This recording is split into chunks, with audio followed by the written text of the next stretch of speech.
Amém, amados? Glória a Deus. Quem consegue ler ali o nome da palavra? Lugares escorregadios, parte 2. Essa mulher, ela está se arriscando muito, porque ela está ali tentando se equilibrar com uma mão bem na beira da praia. Eu sou nascido em Torres. O pastor Marcos lá de Itajaí também conhece bem a praia. E muitas vezes na beira da praia existem pedras que têm um limo invisível. E você não vê. Se ela coloca aquela palma da mão dela num limo invisível desse, ela já era. Eu já levei tanto tombo quando era criança, desses limos invisíveis, que a gente ia catar siri. E aí tu saía correndo atrás, quando tu via um siri tentando se esconder na toca, tu saía correndo com uma vara assim, que parecia mais uma flecha de índio feita à mão, né? Para cravar no siri. E aí quando tu ia pegar o siri entrava na toca e tu ainda derrapava naquele limo e dava com a paleta. Mas tu tinha 13, 14 anos, levantava e estava tudo numa boa. Hoje, se eu tomar um tombo daqueles, eu não levanto mais. Então nós vamos continuar falando sobre a semana passada. Eu falei sobre lugares escorregadios. Eu não sei se vocês lembram que eu disse assim: imaginem eu chegando na igreja e todo mundo com faixas de protesto. Servir a Deus não serve. Não vale a pena servir ao nosso Deus. Ao invés de estar todo mundo aqui dentro, todo mundo lá fora com cartazes. Eu não quero mais servir esse Deus, protestando contra mim como pastor e contra o próprio Deus. E aí eu disse assim para vocês pensam que isso parece brincadeira, mas com Moisés o povo fazia isso direto. Protestava todos os dias praticamente contra Moisés. A Bíblia diz que ele era o homem mais manso da face da terra. Lógico, vamos tirar Jesus fora, porque Jesus disse: eu sou manso de coração. Todo aquele que está cansado, sobrecarregado, venha sobre mim, coloca sobre mim o teu fardo. E pega do meu fardo, porque eu sou manso. Isso Jesus disse. Mas no Antigo Testamento, a Bíblia diz que Moisés era um homem manso, o mais manso da face da terra. Então, eles ficavam dizendo que não valia a pena servir a Deus. Eles ficavam dizendo que o Senhor se preocupava muito mais com aqueles que faziam o pecado. Que o Senhor cuidava de quem não fazia as coisas certas. E aí Deus mandou o profeta Malaquias, hoje o pastor Fernando leu o profeta Malaquias, mandou o profeta Malaquias para restabelecer a excelência no servir a Deus. A gente não vai repassar tudo que a gente viu semana passada, mas a gente viu que estava tudo errado. E ele sempre, quando Deus reclamava através do profeta, Deus dizia assim: eu amo vocês. E eles perguntavam: como assim o Senhor nos ama? E aí Deus tinha que explicar: eu não amei Jacó, era Jacó e Esaú, eu não escolhi Jacó. E vocês têm tratado a minha mesa de maneira, como se a minha mesa fosse desprezível. E eles perguntavam: como assim nós tratamos a tua mesa de maneira desprezível?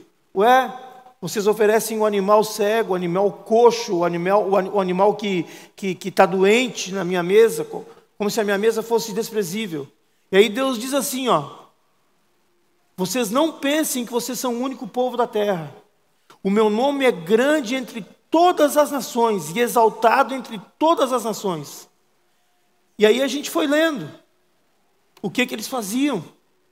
Não só ofereciam o cego, não só ofereciam o coxo, eles começaram a abandonar suas esposas e se casar com outras mulheres. E a Bíblia diz que Deus, ele abomina o divórcio. E aí Deus diz assim, que vocês estão enchendo de lágrimas, estão enchendo de tristeza o meu altar. Da onde vinham essas lágrimas? Da onde vinham essas tristezas? Da mulher que foi abandonada, ou do filho que foi abandonado, que foi rejeitado. E hoje a gente vê na nossa cidade, hoje a gente vê na nossa sociedade, filhos chorando. E eu digo, é no altar de Deus, é na presença de Deus, porque o pai foi embora e não deu explicação. E geralmente a criança, quando criança, ela toma para si a culpa. Ela pensa: o que eu tenho de errado que meu pai foi embora e me abandonou? A menina pensa: o que eu tenho de errado? Por que ele foi embora? E é muito difícil, quem trata com pessoas como nós, que somos pastores, a turma que veio do encontro agora, as mulheres que vão trabalhar semana que vem, vão lidar com isso direto, quando for tratar de cura de alma, de cura de feridas. E aí Deus diz assim: eu já separei um povo só, eu separei um só, e a razão pela qual eu separei um só, foi para que tivesse um descendente, que é Jesus Cristo, para que não tivesse mistura, para que ele viesse da descendência de Abraão, e depois de Abraão ele viria de Jacó, e aí de Jacó Jessé Davi, para que não houvesse mistura, e para que você soubesse, quando Cristo viesse, quem era ele. Estava direitinho, toda a genealogia. Ele vai vir desse. Já falei para vocês, como se fosse o endereço, tudo certinho, para que não houvesse engano quando Jesus viesse. E aí o que eles estavam fazendo? Ao invés de manter aquela descendência pura, eles misturaram. E encheram o altar do Senhor de choro, encheram o altar do Senhor de lágrimas. E lá em Malaquias capítulo 2, diz assim: ainda fazeis isto, cobris o altar do Senhor de lágrimas, de choro e de gemidos, de sorte que ele já não olha para a oferta, nem aceita com prazer da vossa mão. E vocês perguntam por quê? Por que ele não aceita? Porque o Senhor foi testemunha da aliança entre ti e a mulher da tua mocidade, com a qual tu foste desleal, sendo ela a tua companheira e a mulher da tua, o que está escrito? Aliança. Claro que é fácil tu casar com uma garota de 19, 20, 21, mas depois quando as coisas vão mudando no corpo dela, aí o homem mesmo é aquele que fica com ela. Cara, no mundo eles pensam assim: homem é o cara que tem mais mulher, homem é o cara que pega mais mulher. Não, isso qualquer cachorro jaguara faz. Desculpa falar assim, mas qualquer jaguara faz. Homem que é homem, ele faz a mulher dele permanecer apaixonada por ele todos os dias. Inclusive eu quero recomendar um filme para vocês que nem é cristão, um filme de Hollywood, onde tem uma mulher que ela perde a memória. Já viram esse filme? Ela perde a memória e aí todo dia é com Adam Sandler. Todo dia ele tem que reconquistar ela. Todo dia ele tem que provar para ela que ele era o marido dela. Daí dorme, ela acorda, ela não sabe quem ele é. E ele tem que reconquistar ela. Faça disso um objetivo da tua vida. Eu preciso reconquistar minha mulher todos os dias. Já pensou que bacana? O que eu vou fazer hoje para ela? Levar um café da manhã na cama? Fazer uma surpresa para ela.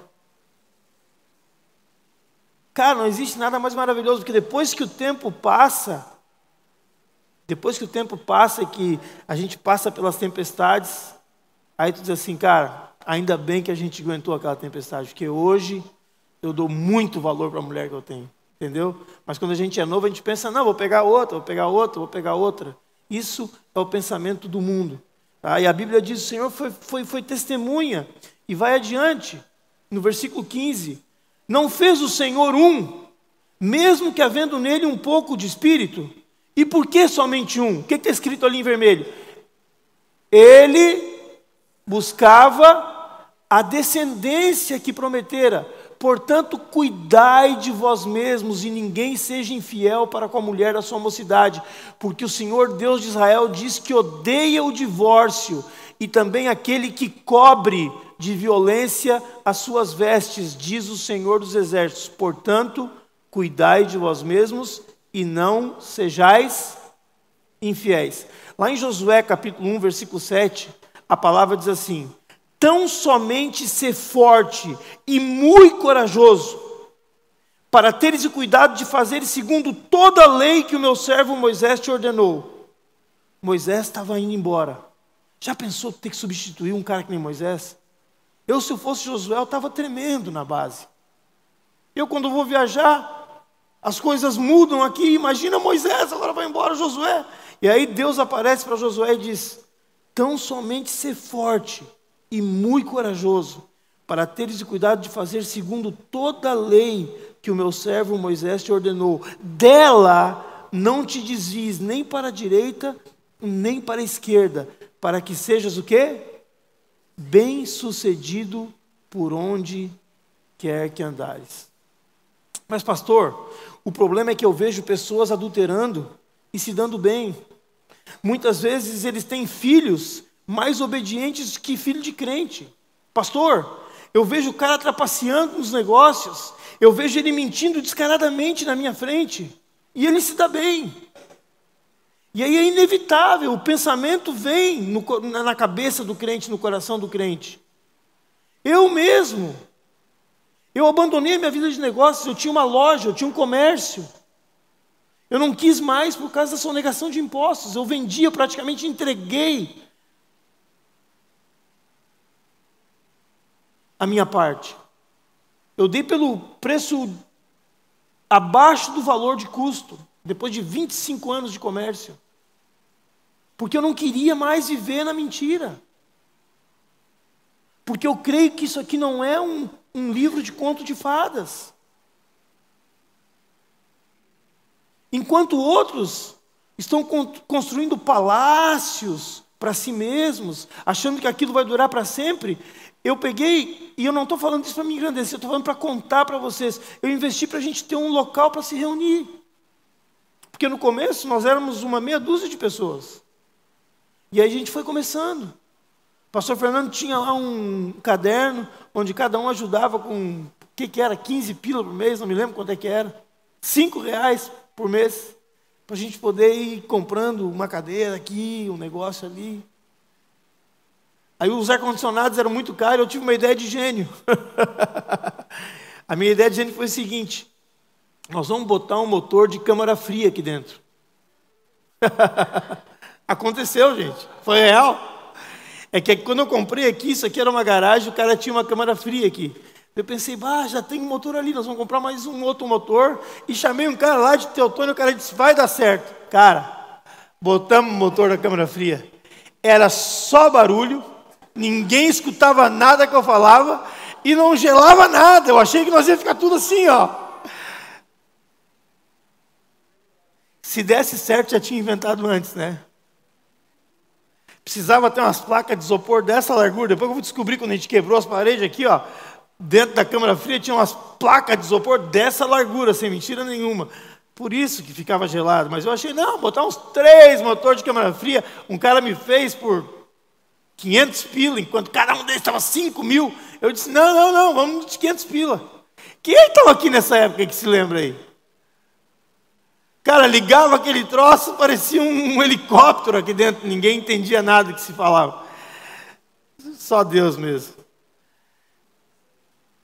Mas a gente foi investindo, 5 pila cada um cooperava por mês, e o pessoal já começou a dizer nas ruas que os 5 pila era para pagar a minha caminhonete. Eu vendi meu negócio, comprei uma EcoSport. Para falar de pastor não precisa muito, né? E tem pastor que dá motivo, né? Então, e aí o povo começava a dizer para Malaquias, começava a dizer para os profetas de Deus, não parece que o ímpio está pagando pelo que tem feito. O povo começava a dizer, eu vejo os incrédulos desrespeitando todo tipo de bom senso. Todo final de semana, eles enchem o corpo de drogas, de cigarro, de álcool, e saem limpinhos. Enquanto que eu tenho que assistir muitas vezes um irmão meu, que é cristão, morrer de câncer. E não parece certo. E era isso que lá em Malaquias o povo de Deus estava dizendo. Seguir a Deus, sem se desviar dos seus caminhos, andar retinho, realmente vale a pena? E o salmista também questiona. Nós vamos ler o Salmo 73 agora, vocês vão ler comigo. Olha só o que ele diz. Ele já começa dizendo assim, ó: com efeito, Deus é bom para Israel, para com os de coração limpo. Mas ele diz o seguinte no versículo 2: quanto a mim, porém, o que ele diz? Quase que eu escorreguei. Quase me resvalaram os pés. Pouco faltou para que se desviassem os meus passos. Qual o motivo? Eu invejava o quê? Os arrogantes. Quando eu olhava para a prosperidade dos perversos. O cara está fazendo tudo que é errado e está dirigindo uma Toyota Hilux. Eu estou no culto, eu estou na igreja, eu trago a minha oferta e estou aqui de bicicleta. É isso que o salmista está dizendo. Estou trazendo para o contexto de hoje. Versículo 4. Para eles, para o ímpio, para esse que não respeita a Deus, não há preocupações. O seu corpo é sadio e nédio. O que é nédio? Nédio é a pele chega a ser brilhosa, de tão saudável, de tão bem que ele se alimenta. Seu corpo é... Quem é que tem outra linguagem, uma Bíblia na linguagem de hoje, que tem outra palavra no lugar de nédio? Tem alguém aí? Que nédio parece mais nome de remédio, né? Nédio. Dá 2 nédio aí, 500 miligramas. Não tem ninguém que tem uma outra versão? Lê em voz alta aí, o que diz?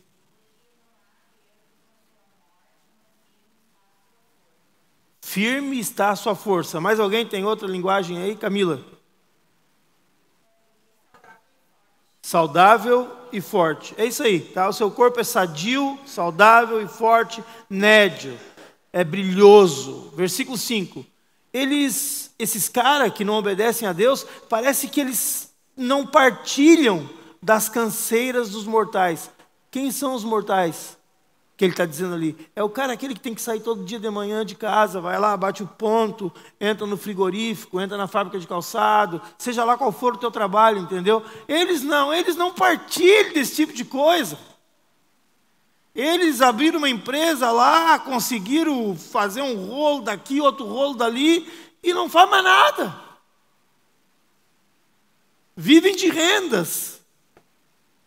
Ontem eu tive um encontro, e agradeço o Litos por ter me substituído, porque eu tinha que estar no encontro de homens. Mas eu tenho uma turma que a gente viveu junto há 32 anos atrás em Nova York.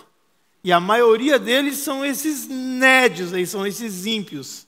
Então lá tinha bebida, tinha droga, mas eu sempre vou nessas reuniões para tentar ser uma luz. Através dessas reuniões, a Soninha, que é uma amiga minha, casada com um amigo meu, ela entregou a vida para Jesus, o marido ainda não. Tem uma outra que é cunhada dela, que está quase chegando, entendeu? Por quê? Porque eles viram a diferença. Eles diziam assim, se fosse apostar, quem iria permanecer casado da nossa turma, os primeiros que nós íamos riscar era tu e a Marcinha, porque eram os 2 mais loucos, eu e a Márcia. A Márcia teve overdose, eu vivia doido. Meu filho ouviu as histórias, ele estava lá ontem. Eles contando como é que eu fazia no show de rock, para nós chegar na frente do palco, assim. Aí os guris perguntaram, mas como é que vocês iam? O Marquinhos, que hoje é médico, é doutor, o Turcão, meu apelido, né, Turcão, Samir abrindo caminho. Feito louco mesmo, sabe? Drogado, chapado, eu ia empurrando os americanos para tudo que é lá, até chegar no palco, na frente. Não tinha show que não chegava. Uma vez me levaram preso. Aí quando me levaram preso, eu me fiz de louco. Não te entendo. Não hablo inglês, não sei de nada. E a Márcia junto ainda. Arrastava ela assim, ó, por cima das cadeiras.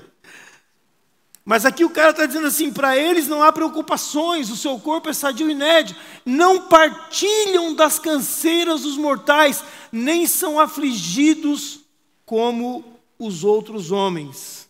Parece que eles não são afligidos. Por isso que eles são soberbos. Daí a soberba que os cinge, que os veste como um colar, que os decora, que os deixa, que os embeleza como colar, e a violência que os envolve como um manto. Os olhos saltam-lhes da gordura. Comem bem, os olhos chegam a saltar. Do coração brotam-lhes fantasias, motejam. O que é motejar? Tirar sarro, escarnecer. Motejam e falam maliciosamente da opressão, falam com altivez, ou seja, falam com orgulho. Eu oprimo mesmo, meu funcionário tem que trabalhar para mim, porque eu pago e eu oprimo mesmo. Versículo 9. Contra os céus, ou seja, contra Deus, desandam a boca e a sua língua percorre a terra. Por isso, o seu povo se volta para eles e os tem por fonte que bebe a largos sorvos. O que quer dizer isso? O povo que olha para esses caras que estão se dando bem, eles olham para eles e dizem assim, cara, eu preciso fazer igual eles. Eu preciso beber dessa fonte. Eu preciso fazer exatamente como eles estão fazendo. E eles os têm por fonte de que bebe a largos goles de água. Versículo 11, e diz, quem diz? O ímpio? Que Deus coisa nenhuma. Que Deus sabe? Do que Deus está sabendo? O que acontece aqui na terra, ó, é na força do meu braço. Se eu tenho uma casa, se eu tenho carro, foi porque eu fiz isso, fiz aquilo. Acaso há conhecimento no Altíssimo? Deus sabe de alguma coisa? E o povo olhava para esses ímpios aí e bebiam desse tipo de ensinamento que eles davam. Que Deus, coisa nenhuma, rapaz. Vai trabalhar que tu vai prosperar. Esquece essa história que o pastor Fernando disse que Deus vai repreender o devorador. Só quem já experimentou para saber. Quem aqui, depois de convertido, começou a entender e dar os dízimos, percebeu, cara, antigamente, antes de dar os dízimos, meu carro parecia que quebrava toda semana e eu tinha que gastar. Quando não era o carro, era a minha filha que ficava com uma gripe, eu tinha que ir lá na farmácia, fazer uma conta de R$200. Quando não era na farmácia, era isso. Quando era, porque o gafanhoto devorador. Por que usa a linguagem do gafanhoto? Porque naquela época, era um povo que vivia do plantio. E quando vinha aquele, não era um gafanhoto, era um enxame de gafanhoto. Quando passava o enxame do gafanhoto devorador, não sobrava nada. Tudo aquilo que tu plantou, tu olhava, cara, tudo que eu plantei se foi. Então os caras dizem que Deus, coisa nenhuma. E aí no versículo 12, diz assim, eis que são estes os ímpios, e sempre tranquilos, cada vez mais aumentam suas riquezas. E aí ele diz assim, olha o que o salmista está dizendo, gente, no versículo 13.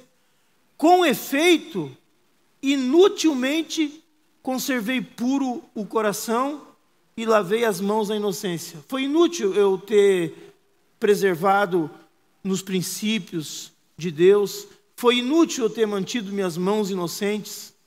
Pois de contínuo eu sou afligido. Eu venho nos cultos e quando eu vou ver acontece uma. Meu filho me apronta uma, minha filha me apronta outra. Aconteceu aquilo, aconteceu aquele outro. E eu estou usando o filho só como exemplo, tá? Meu filho é uma bênção na minha vida. Pois de contínuo sou afligido e cada manhã castigado. O crente está dizendo isso. E ele está dizendo que o incrédulo não. O incrédulo cada vez mais tranquilo, cada vez mais rico. Então ele diz assim, não valeu a pena. Tudo que o pastor Samir me ensinou até agora não valeu a pena, porque inutilmente foi manter o meu coração limpo. Versículo 15. Olha o que o salmista diz. Cara, se eu parasse só para pensar a respeito desse assunto, não escrever, só para pensar, eu já ia considerar que eu estava pecando contra Deus. Já era algo pesado demais. Eu tentava não pensar nisso. E agora eu estou escrevendo. Se eu pensar em falar tais palavras, já aí teria traído a geração dos teus filhos, dos filhos de Deus. Em só refletir para compreender isso, achei muito pesada tarefa para mim.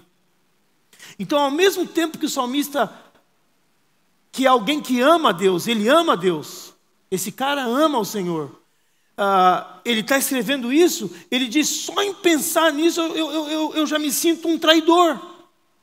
É como se eu estivesse falando mal do meu pai, é como se o meu filho estivesse falando mal de mim. E ele fala, só em pensar nisso eu já me sinto mal, eu não consigo.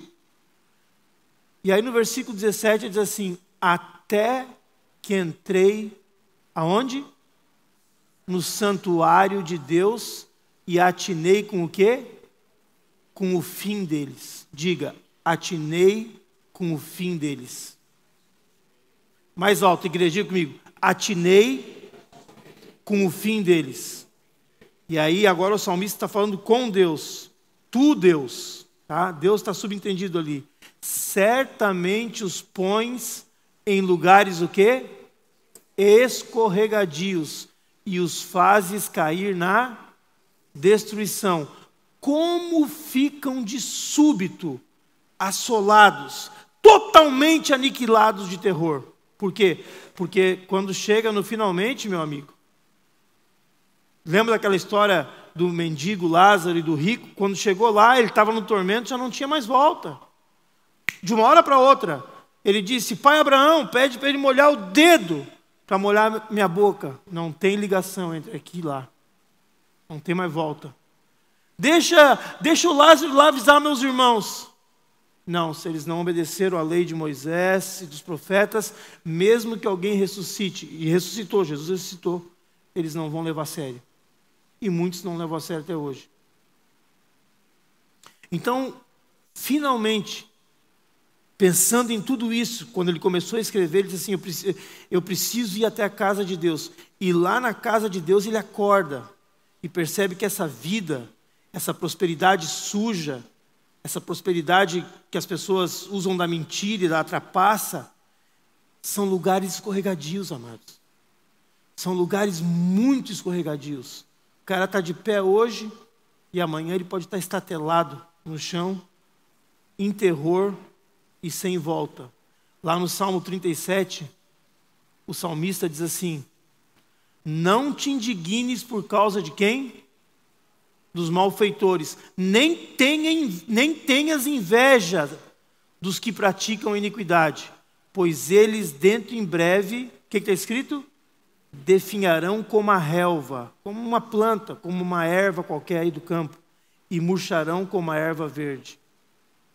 Só na casa de Deus nós vamos conseguir voltar à real. Diga comigo, só na casa de Deus. Eu poderia dizer só na palavra de Deus, tá? Porque isso aqui não é a casa de Deus. A casa de Deus é 2 ou mais reunidos em nome dEle. Essa é a igreja. Só na igreja, só na casa de Deus, só na palavra de Deus é que nós vamos voltar e cair na real. Deus revelou para o salmista 2 princípios. Eu queria que tu anotasse aí. O princípio da pedra escorregadia. Tá? Existem lugares escorregadios. E é lima invisível. O cara caminha por muito tempo, muitas vezes, sem perceber. Mas quando cai, é destruição total. O homem que é repreendido muitas vezes e não dá atenção, não dobra a cerviz. O que é a cerviz? É a coluna cervical. Que não se quebranta diante de Deus, ele será devastado, será arrastado sem haver recurso. Não vai ter recurso. Não tem tribunal de última instância. Acabou. Então, o princípio da pedra ou dos lugares escorregadios, diga lugares escorregadios. E Deus revela para ele também o princípio do destino final, diga destino final. Por quê? Porque ele disse assim: quando eu entrei na casa de Deus, foi que eu atinei com o final deles. O profeta Jeremias diz assim: porque a terra está cheia de adúlteros e chora por causa da maldição divina. Os pastos do deserto se secam, pois a carreira dos adúlteros é má e a sua força não é reta, pois estão contaminados, tanto o profeta como o sacerdote. Até na minha casa achei a sua maldade, diz o Senhor.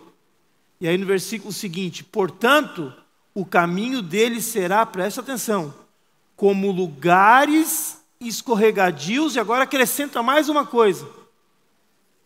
Aí piorou, cara. Um lugar escorregadio já é difícil. Agora tu imagina um lugar escorregadio na escuridão. E é o que o profeta está dizendo. Serão empurrados e cairão nele, porque trarei sobre eles calamidade. O ano mesmo em que os castigarei, diz o Senhor. Deus fala de um ano. de um ano de castigo, o ano em que os castigarei. E nós estamos entrando num novo ano. Nós começamos semana passada o primeiro culto do ano, esse é o segundo culto do ano. E eu quero dizer para vocês, nós não estamos debaixo da lei, nós estamos debaixo da graça. Mas o nosso serviço ao Senhor deve ser de maior excelência do que aqueles que estavam debaixo da lei. As pessoas confundem, pensam, não, hoje eu estou debaixo da graça. Não, o Senhor Jesus disse assim, vocês ouviram falar que se um homem olhar para uma mulher, se um homem se deitar com uma mulher que não seja a mulher dele, ele está cometendo adultério. Eu, porém, vos digo agora, debaixo da graça. O que Jesus disse debaixo da graça? Que se alguém olhar para uma mulher de forma impura, ele já cometeu adultério.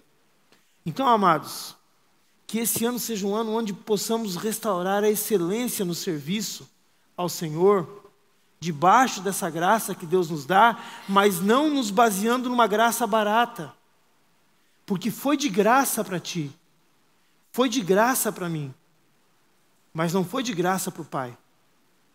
Ele teve que entregar o seu próprio filho, e o filho clamou.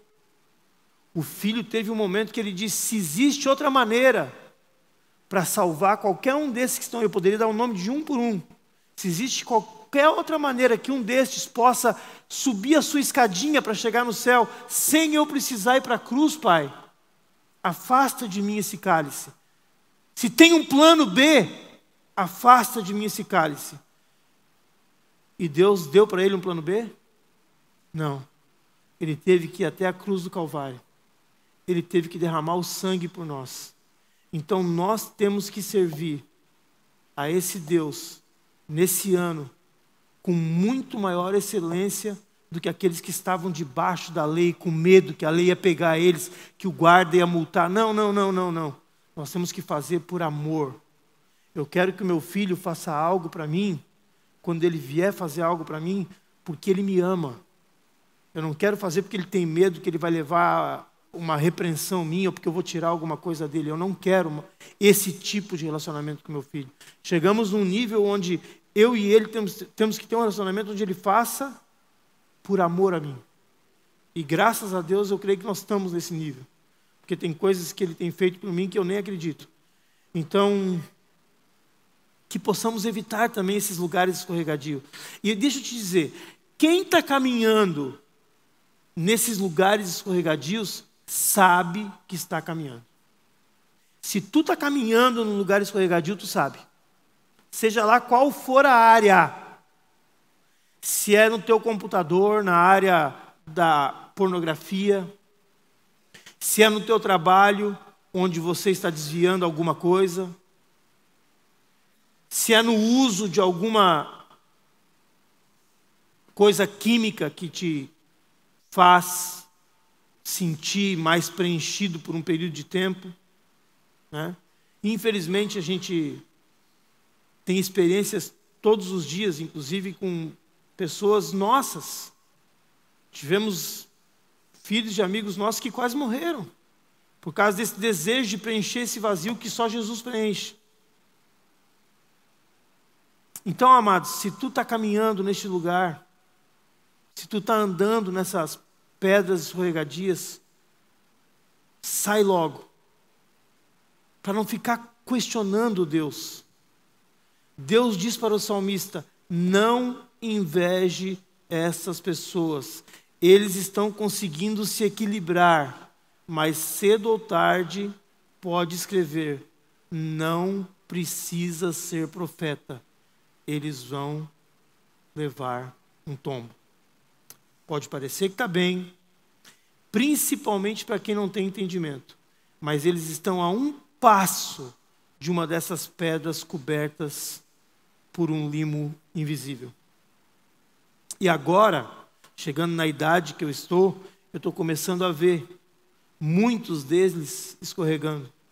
Muitos deles chegando num lugar da vida deles onde eles têm e chegam para mim e dizem assim, cara, eu não tenho mais prazer na vida.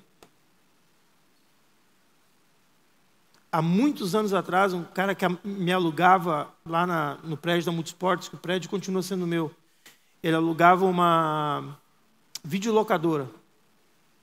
Ele me chamou e disse, cara, eu não estou tendo mais prazer na vida, estou aposentado de Emater. Abri esse negócio e não estou tendo mais prazer na vida. Eu preguei para ele o evangelho, cara. Não deu, acho que 2 semanas, nós estávamos fazendo tipo um arraial que a gente fez ali no parque, próximo onde era a antiga garagem da prefeitura. Esse cara, ele veio de Estrela morar aqui em Bom Retiro. E ele alugava a casa do Hilário Verman. Pegou e tirou a vida. Depois de ter conquistado tudo. Não sei se você se lembra dessa situação. Conquistou, lutou, correu, trabalhou, foi colega da minha irmã, da FAF. Os dois eram colegas em Emater. Inclusive, ela conhecia ele muito bem. As pessoas pensam que não vão cair. Eu tenho exemplo de um pastor que ele conta, quando ele ficava em hotéis, que ele pregava em muitos lugares. Ele começou com a TV a cabo. E aí, na TV a cabo, ele achou um canal pornográfico. Daí ele pensou que ele podia lidar com aquele lugar escorregadio ali. E aí apareceu um telefone. E aí ele ligou para aquele telefone, era o telefone de uma acompanhante. E aí quando ele viu, ele estava com uma acompanhante dentro do quarto. Nós não temos condições de correr o risco. Se tu sabe que tu está andando em lugar escorregadio, confessa o pecado. O sangue de Jesus hoje, pode te deixar limpo como a neve, mas tem que confessar o teu pecado.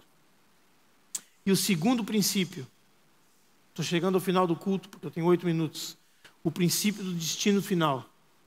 Talvez o maior perigo, amado, preste atenção, talvez o maior perigo não seja ser apanhado quando tu cair de uma pedra escorregadia. Talvez cair de uma pedra escorregadia seja até uma bênção, mesmo que seja um escândalo, num adultério ou algo parecido, porque se você cair, tu ainda tem chance de se arrepender.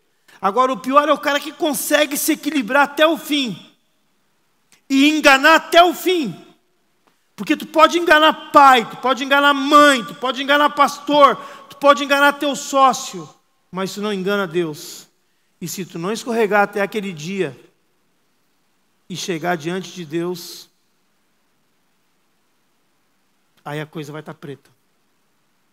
Nós vamos voltar para Malaquias para encerrar. Eu quero dizer uma coisa para vocês que eu aprendi há muito tempo atrás, com o pastor Jason. Ele dizia assim, o sol, ele pode ter efeitos diferentes, dependendo sobre o que o sol está sendo focado. Se tu focar o sol sobre uma parafina, o que vai acontecer com a parafina? Ela vai derreter, vai ficar macia, vai ficar moldável. Agora, se eu tiver aquele sol do Nordeste, aquele sol do sertão, eu tive agora há pouco tempo em Pernambuco, e a gente atravessou Juazeiro da Bahia e fomos lá para o sertão, o Lito estava junto. O que acontece quando aquele sol pega naquele barro e não chove, e não vem água? Endurece e começa a criar rachaduras. Assim acontece com o nosso coração. Ou o nosso coração, quando a luz de Deus brilha, quando o confronto de Deus chega, como hoje a palavra está chegando, quando o confronto de Deus chega, ou ele vai amolecer o teu coração e tu vai dizer assim, Senhor, molda do jeito que o Senhor quiser, ou ele vai te deixar tão duro, que tu vai parecer aquela terra lá daquele sertão. E o sol do Oriente Médio vai ser assim, vai ser como uma fornalha, não vai sobrar nem raiz, nem ramo. O sol do Oriente Médio para uma planta, ele acaba até com a raiz. Mas a Bíblia diz que para um bezerro, aquele filhote recém-nascido, quando ele sai da estrebaria e ele vê o sol, ele sai saltitando.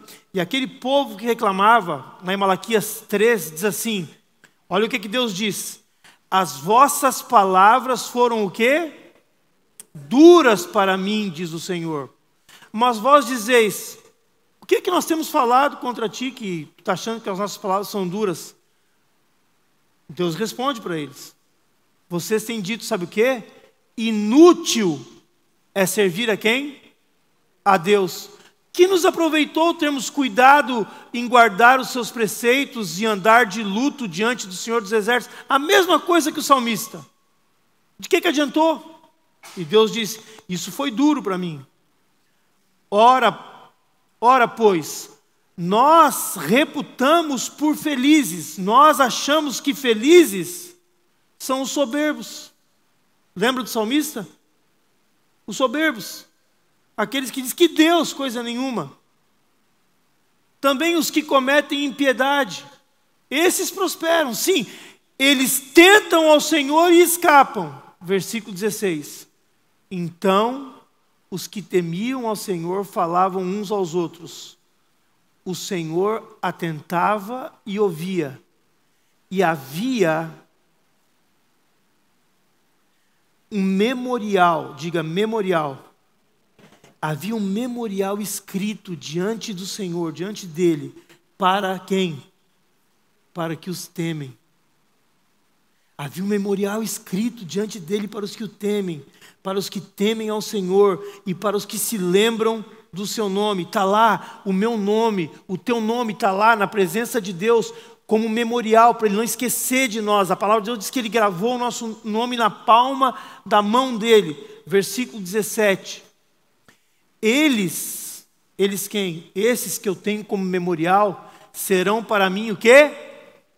Particular tesouro. Diga, eu sou um tesouro particular do Senhor.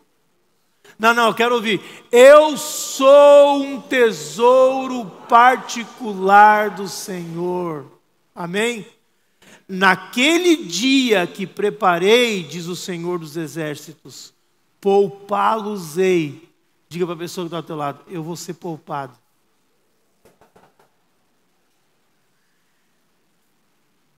Eu vou poupar eles como um homem poupa ao filho que o serve. Versículo 18. Vocês que estão reclamando, então vereis outra vez a diferença entre o justo e o perverso, entre o que serve a Deus e o que não o serve. E agora nós vamos entrar no capítulo 4 e encerramos. Olha o que Deus diz. Pois eis que vem o dia e arde como que? Fornalha. Todos os soberbos e todos os que cometem perversidade serão como o restolho. Restolho é aquela palha que sobrou ali, que ficou depois que a colheita foi levada. Serão como o restolho. O dia que vem, vai acontecer o que com ele?